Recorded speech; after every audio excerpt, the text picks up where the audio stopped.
Good morning भाई। अब हम पढ़ेंगे catalytic promoter and catalytic poison के बारे में। ठीक है, we will study about catalyst, promoter and catalyst inhibitor. ठीक है, या इसके लिए हम वर्ड यूज करते हैं कैटलिस्ट पॉइजन। ठीक है बेटा, अब हम इसके बारे में पढ़ेंगे कि कैटलिस्ट प्रोमोटर क्या होते हैं। बेटा, catalyst promoter are not catalyst, ये हमारे कैटलिस्ट नहीं है, but when they are present with catalyst they increase the efficiency of catalyst. Okay, clear हुआ? मैंने कहा catalyst promoter are not catalyst. बेटा, ये हमारे कैटलिस्ट नहीं है, but when they present with catalyst, अगर ये कैटलिस्ट के साथ प्रेजेंट होंगे, they increase the catalytic activity of the catalyst. Okay, तो इनको हम क्या बोलते हैं? Catalyst promoter, and they are also known as catalyst activator. तो कैटलिस्ट प्रोमोटर क्या है बेटा? Promoter are not catalyst, promoter are not catalyst, but when present with catalyst,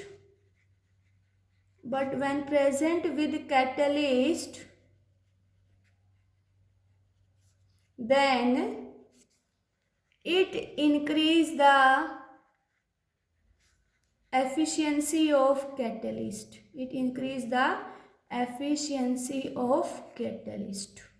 okay बेटा, तो मैंने तुम्हें प्रोमोटर क्या बताया? प्रोमोटर कैटलिस्ट नहीं होते, लेकिन तब ये कैटलिस्ट के साथ प्रेजेंट होंगे, they increase the efficiency of catalyst. Okay, promoter are also known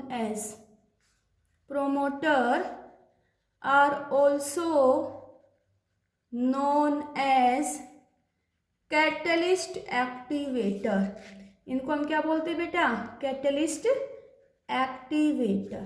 ठीक है बेटा, देखो example, most well known example होता है बेटा हबर प्रोसेस। ठीक है, हर बच्चे को पता होगा हबर प्रोसेस। हबर process is used in manufacture of ammonia. This process is used for manufacture of ammonia. ठीक है, तो देखो क्या होता है हबर प्रोसेस में?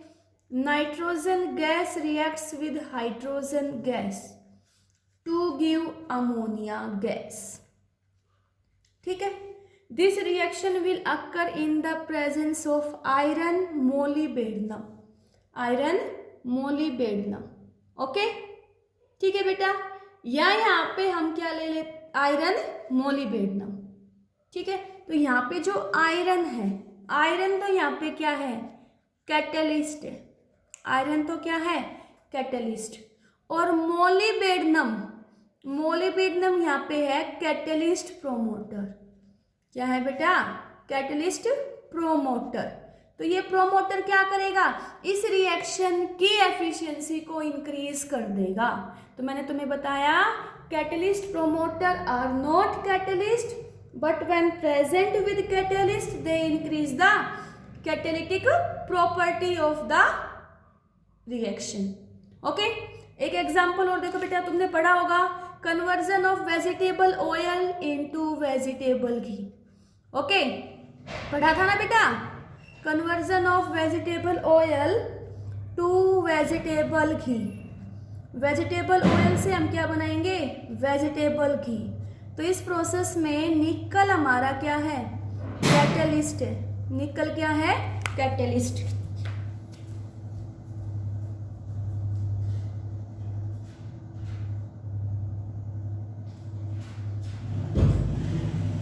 देखो बेटा, मैंने क्या बताया? We will convert vegetable oil to vegetable ghee. तो यहाँ पे निकल क्या है? कैटलिस्ट। ओके, अगर यहाँ पे हम स्मॉल अमाउंट में कॉपर या टेल्यूरियम डाल दें तो इस रिएक्शन की एफिशिएंसी इंक्रीज हो जाती है। इस निकल की एफिशिएंसी इंक्रीज हो जाएगी। तो यहाँ पे ये कॉपर और टेलुरियम, ये यहाँ पे क्या हो गए, ये हो गए catalyst promoter, catalyst promoter. Clear हुआ बेटा? तो कैटलिस्ट प्रोमोटर क्या करते हैं, दे increase the roughness of catalyst, ये कैटलिस्ट की रफनेस को इंक्रीज कर देंगे। दे increase the roughness of catalyst surface. इससे पहले मैं तुम्हें बताया था ना एडजॉर्प्शन थ्योरी हेटेरोजेनियस कैटालिसिस के लिए कौन कौन से फीचर्स बताती है, तो वहां पे बताया था रफनेस ऑफ द कैटलिस्ट। जितना सरफेस रफ होगा उतनी ज्यादा कैटेलिटिक एक्टिविटी होगी। तो प्रोमोटर क्या करते हैं, दे increase the roughness of catalyst surface. It means it increase the active site. ये क्या करता है, एक्टिव साइट को इंक्रीज कर देगा। कहाँ पे, सरफेस ऑफ कैटलिस्ट पे। तो रिएक्शन की एफिशिएंसी क्या हो जाएगी, इंक्रीज होगी। तो बेटा कैटलिस्ट प्रोमोटर क्या होते हैं, क्लियर हुआ। दूसरा हमने क्या कहा था, कैटलिस्ट पॉइजन, कैटलिस्ट पॉइजन। अब बात आती है कैटलिस्ट पॉइजन क्या होते हैं। ये वो सब्सटेंस हैं जो रेड्यूस कर देंगे एक्टिविटी ऑफ कैटलिस्ट को। These are the substance which reduce the activity of catalyst, उनको हम बोलते हैं कैटलिस्ट पॉइजन। तो ये कैटलिस्ट पॉइजन क्या होंगे बेटा, these are the substance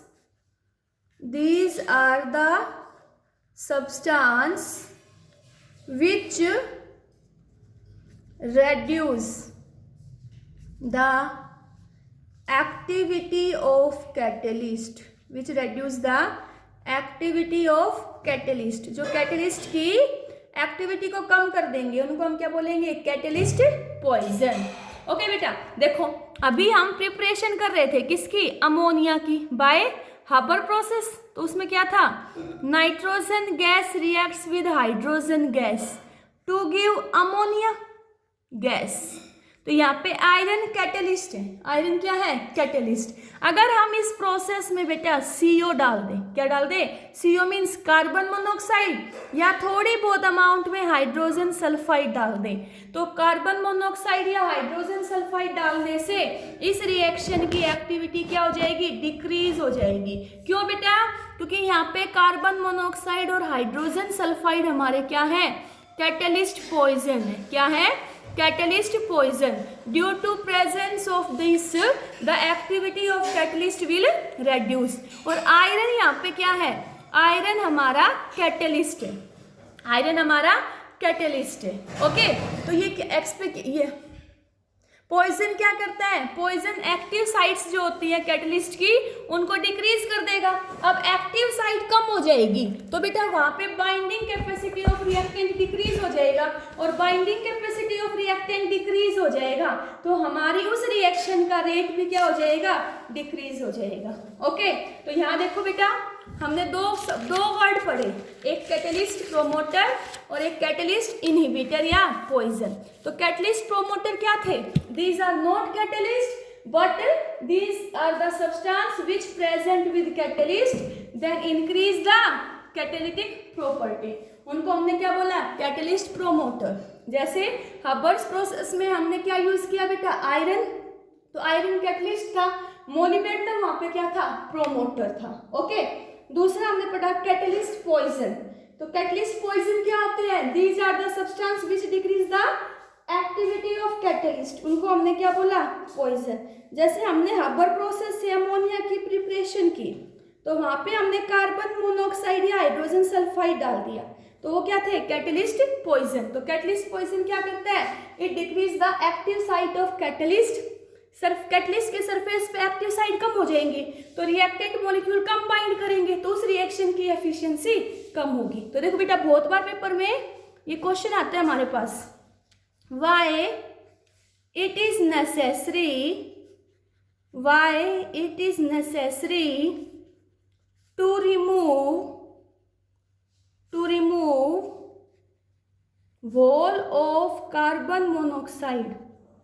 wall of carbon monoxide during the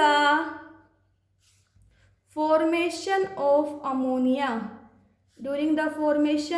ammonia by Haber process। ठीक है, क्वेश्चन समझ आया? ये कह रहे हैं कि nitrogen gas reacts with hydrogen gas to give ammonia gas. ठीक है, तो यहाँ से हमें CO को रिमूव करना बहुत जरूरी है। ऐसा क्यों? तो हम क्या कहेंगे, CO यहाँ पे क्या है, CO हमारा यहाँ पे कैटलिस्ट पॉइजन है। क्या है? Catalyst poison. तो कैटलिस्ट पॉइजन है ये, तो ये क्या करेगा, it decrease the active site present on the surface of catalyst. Catalyst के सरफेस पे जो एक्टिव साइट है उनको क्या कर देगा, decrease. It means less reactant bind to the surface of catalyst then activity of catalyst will decrease, जिससे catalyst की एक्टिविटी क्या हो जाएगी, डिक्रीज हो जाएगी। ओके, देखो बेटा यहाँ से एक क्वेश्चन और बनता है कि कॉन्टैक्ट प्रोसेस से, देखो मैं पीछे भी बता चुकी और आगे पी ब्लॉक में भी हम पढ़ेंगे कि contact process is used for the synthesis of sulphuric acid. Contact process is used for the synthesis of sulfuric acid। ठीक है, कॉन्टैक्ट प्रोसेस से हम सल्फ्यूरिक एसिड की सिंथेसिस करेंगे। तो बेटा यहाँ से क्वेश्चन आएगा कि why is it necessary to remove arsenous oxide AS2O3। Why is it necessary to remove arsenious oxide from the preparation of sulfuric acid? तो तुम क्या कहोगे, क्यों जरूरी है बेटा इसको रिमूव करना? क्योंकि ये हमारा क्या है, कैटलिस्ट पॉइजन है। क्या है? Catalyst poison. And due to presence of this, the catalytic activity of catalyst will decrease. So it is necessary to remove it from the surface of catalyst। Okay, अब बेटा हम पढ़ेंगे जियोलाइट्स के बारे में। ठीक है, now we will study about zeolite. अब तुमने +1 में जियोलाइट पढ़ा भी होगा। Method to remove hardness, yes or no? Method to remove hardness of water, then you will study about zeolite। तो zeolite क्या है बेटा? It is a shape selective catalyst। क्या है ये? Shape selective catalyst। Zeolite is our shape selective catalyst। Okay बेटा, तो zeolite क्या होगा? Shape selective catalyst है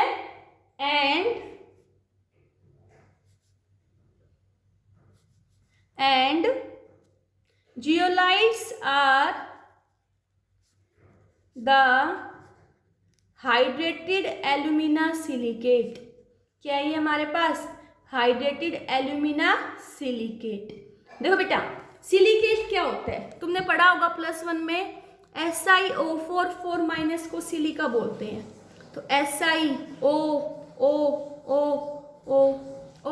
तो यहाँ पे और लिंकेज होगी। Si 3 डायमेंशनल स्ट्रक्चर होता है। O यहाँ O है तो SiO। तो यहाँ पे क्या होगा, कुछ सिलिकॉन यूनिट को एल्यूमिनियम रिप्लेस कर देता है, कुछ सिलिकॉन यूनिट्स को एल्यूमिनियम रिप्लेस कर देता है, इसलिए हम जियोलाइट्स को बोलते हैं हाइड्रेटेड एल्यूमिना सिलिकेट। ओके, अब बेटा यहाँ से देखो, जो हमारे पास जियोलाइट है उसका जनरल फॉर्मूला क्या आएगा? General formula of zeolites, capital M X/N AlO2 की power X, alumina silicate SiO2 की पावर Y डॉट ZH2O। तो यहाँ पे देखो बेटा, ये जो M है ये हमारे पास मेटल है। क्या है? मेटल। ये सोडियम मेटल भी हो सकता है, पोटेशियम भी, कैल्शियम भी, एटसेट्रा। जेड क्या है? जेड है वाटर ऑफ क्रिस्टलाइजेशन। जेड क्या है यहाँ पे? Water of crystallisation. ठीक है बेटा। जो जियोलाइट है it will present naturally and it will synthesise also. ये नेचुरली भी प्रेजेंट होता है और हम इसको बना भी सकते हैं। ठीक है। जो शेप सेलेक्टिविटी होगी जियोलाइट की, shape selectivity of zeolite, shape selectivity of zeolite depends on, किसके ऊपर डिपेंड करेगी बेटा? On it's pore size. कि जो जियोलाइट है उसका पोर का साइज कितना है।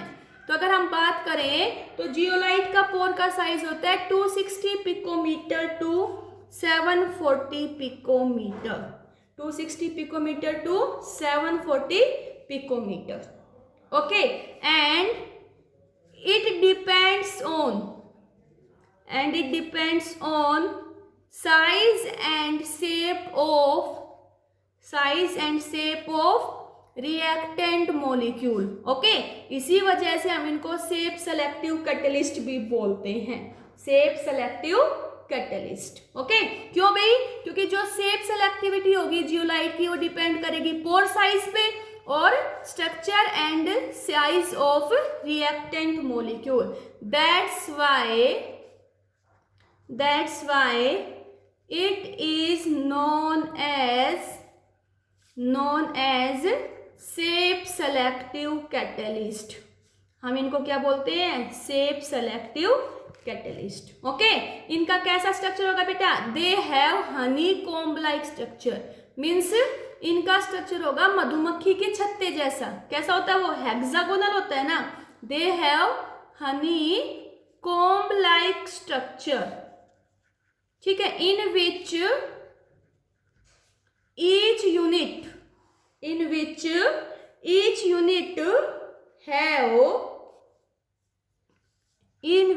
unit have cube octahedral arrangement।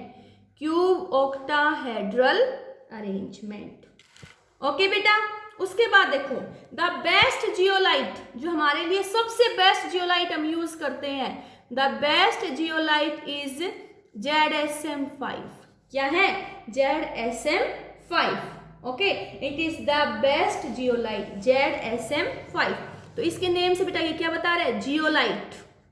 Z mean zeolite size of molecular porosity. ZSM5 का मीनिंग क्या हुआ? Zeolite size of molecular porosity 5, molecular porosity 5। The best zeolite is ZSM5। अब बेटा ये ZSM5 है जो बेस्ट जियोलाइट है, ये कहाँ यूज होगा? It is used in petrochemical industries. It is used in petrochemical industries. It means it is used to convert alcohol into gasoline। ZSM5 is used to convert alcohol into gasoline। Okay. अगर हम इस zeolite ZSM5 का formula बताएं, बेटा ये तो हमने general formula बताया था किसका? जियोलाइट का। लेकिन अगर हम ZSM5 का फॉर्मूला बताएं तो ये क्या आएगा? H, X/M। H यहाँ पे क्या हो गया? Metal.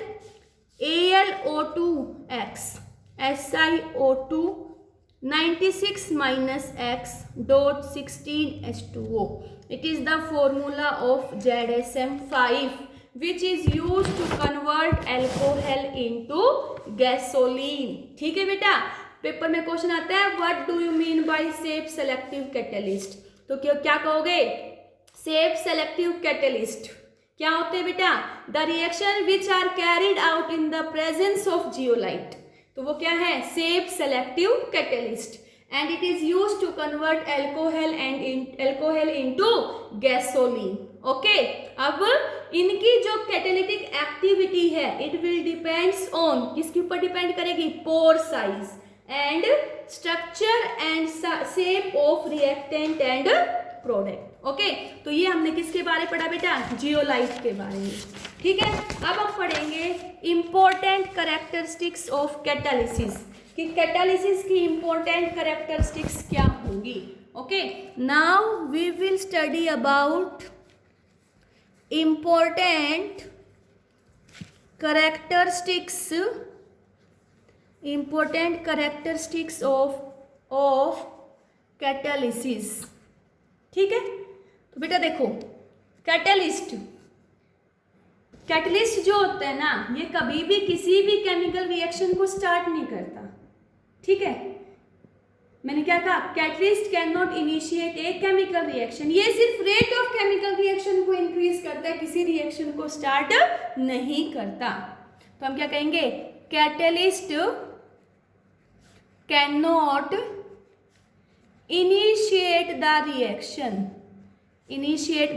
Reaction but it influence rate of chemical reaction. बेटा कैसे इन्फ्लुएंस करता है, by decreasing the activation energy. Catalyst बेटा तब ज्यादा काम करेगा तब वो पाउडर्ड फॉर्म में होगा, यस और नो। तो हम क्या कहेंगे, कैटलिस्ट इज मोर इफेक्टिव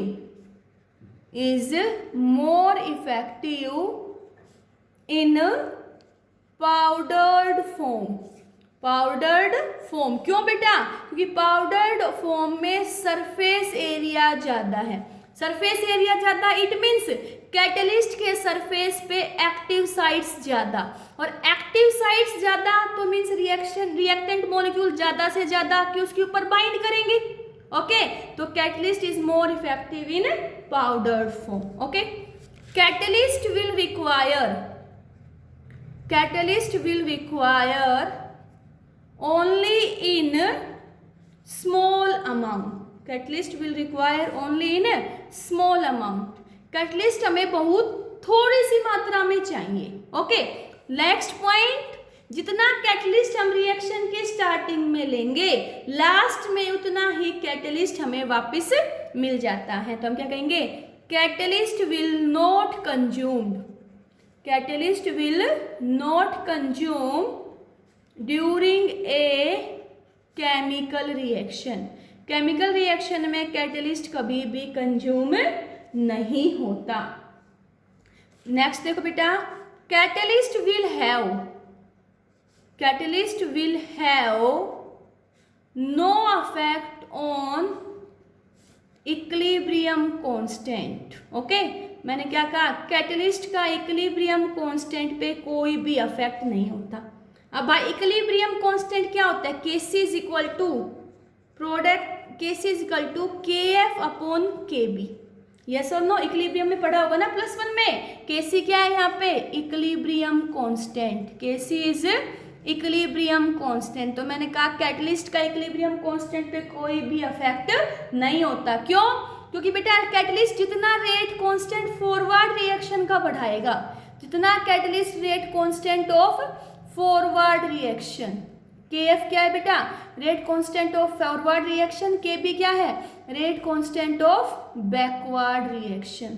तो क्या हुआ, कैटलिस्ट जितना हमारा फॉरवर्ड डायरेक्शन में रेट को बढ़ाएगा, रेट कांस्टेंट बढ़ेगा, उतना ही हमारा बैकवर्ड डायरेक्शन में। इसलिए हम क्या देते हैं, presence of catalyst will have no effect on the equilibrium constant.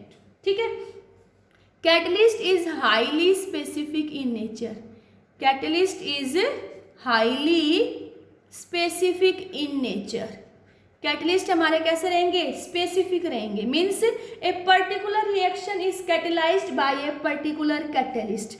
जैसे मैंने कहा डिकम्पोजिशन ऑफ पोटेशियम क्लोरेट, तो यहाँ से KCl+O2 मिलता है। अब इस रिएक्शन का rate MnO2 catalyst manganese dioxide से बढ़ेगा। अगर हम यहाँ पे कोई और कैटलिस्ट यूज कर ले, जैसे मैं कहूँ आयरन यूज कर लो, हाँ कोई और ले लो, तुम निकल ले लो, तो इन कैटलिस्ट की वजह से इस रिएक्शन का रेट इंक्रीज नहीं होता, क्योंकि कैटलिस्ट हमारा स्पेसिफिक होता है। मीन्स एक पर्टिकुलर रिएक्शन के लिए एक पर्टिकुलर कैटलिस्ट चाहिए। ओके, क्लियर हुआ। तो ये मैंने तुम्हें क्या बताया, कैरेक्टरिस्टिक्स ऑफ कैटालिसिस। क्या बताया मैंने, फर्स्ट कैटलिस्ट कभी भी किसी रिएक्शन को इनिशिएट नहीं करता, वो सिर्फ उसके रेट को इंक्रीज करता है। कैटलिस्ट ज़्यादा इफेक्टिव होगा तब वो पाउडर्ड फॉर्म में होगा, क्योंकि सरफेस एरिया ज़्यादा। कैटलिस्ट हमें स्मॉल अमाउंट में चाहिए, ठीक है। एक small amount of catalyst can catalyse A millions of reaction, ठीक है। Catalyst will not consume during a chemical reaction, जितना कैटलिस्ट तुम रिएक्शन के स्टार्टिंग में लेके चलोगे लास्ट में तुम्हें उतना ही मास का और वैसे ही केमिकल कैरेक्टरिस्टिक्स का कैटलिस्ट वापस मिल जाएगा। सिर्फ कैटलिस्ट की फिजिकल कंडीशंस चेंज हो सकती है, जैसे कलर या टेक्सचर, ठीक है। कैटलिस्ट का इक्विलिब्रियम कांस्टेंट पे कोई भी अफेक्ट नहीं होता, क्योंकि कैटलिस्ट जितनी फॉरवर्ड रिएक्शन को अफेक्ट करेगा उतनी ही बैकवर्ड को अफेक्ट करेगा। Catalyst will highly specific in nature, means एक पर्टिकुलर रिएक्शन के लिए एक पर्टिकुलर कैटलिस्ट चाहिए। जैसे मैंने कहा डिकम्पोजिशन ऑफ पोटेशियम क्लोराइड, तो यहाँ पे हमें मैग्नीज डाइऑक्साइड ही चाहिए। अगर हम यहाँ पे आयरन या निकल यूज करेंगे तो इसकी वजह से इसकी कैटालिटिक एक्टिविटी पे कोई भी इफेक्ट नहीं पड़ेगा। तो यहाँ से हमें पता चल गया कैटलिस्ट हमारा क्या है, हाईली स्पेसिफिक इन नेचर। और इसी के साथ बेटा हमारा कैटलिस्ट जो टॉपिक था वो कंप्लीट हो गया। तो हम सरफेस केमिस्ट्री के 2 टॉपिक कंप्लीट कर चुके हैं, एक तो एडजॉर्प्शन और दूसरा कैटलिस्ट, ठीक है। फिर हम नेक्स्ट हम पढ़ेंगे बेटा एंजाइम के बारे में। Okay, thank you.